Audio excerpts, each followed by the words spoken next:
A primeira diagnose, que está no fundamento básico desta converxencia entre as nosas dúas forzas políticas e do acordo de coalición. A diagnose que compartimos é que o réxime político aínda vixente formalmente no Estado español está en plena descomposición. Trátase do réxime político da segunda restauración borbónica en século e pico. A primeira, recordaredes que fora a raíz da gloriosa Revolución do 68, da subseguinte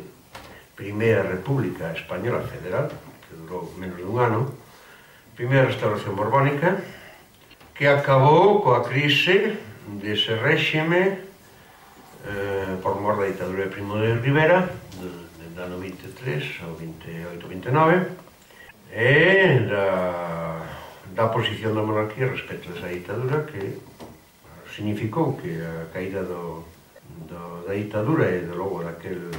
brevísimo mandato de Enguer,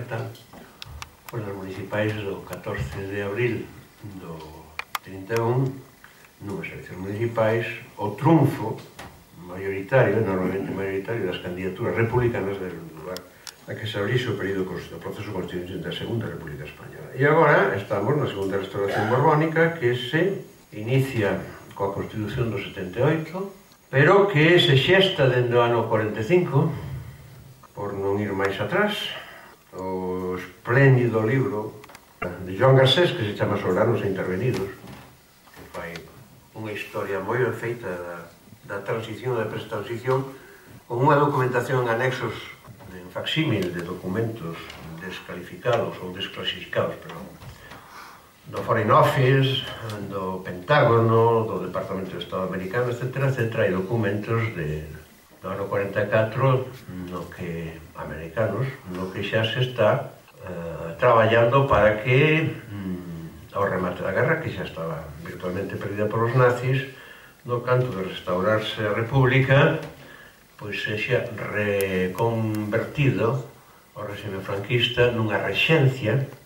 e aí está prediseñada a famosa Lei de Sucesión de 1946, que declaraba aquela cousa inefable. Nós, os estudiantes de Dereito dos anos 50, tiñamos que aprender ao pé da letra nas leis fundamentales, unha delas era a Lei do Referendo e a Lei de Sucesión, era que España se constituye en reino, pero con un regente vitalicio, non?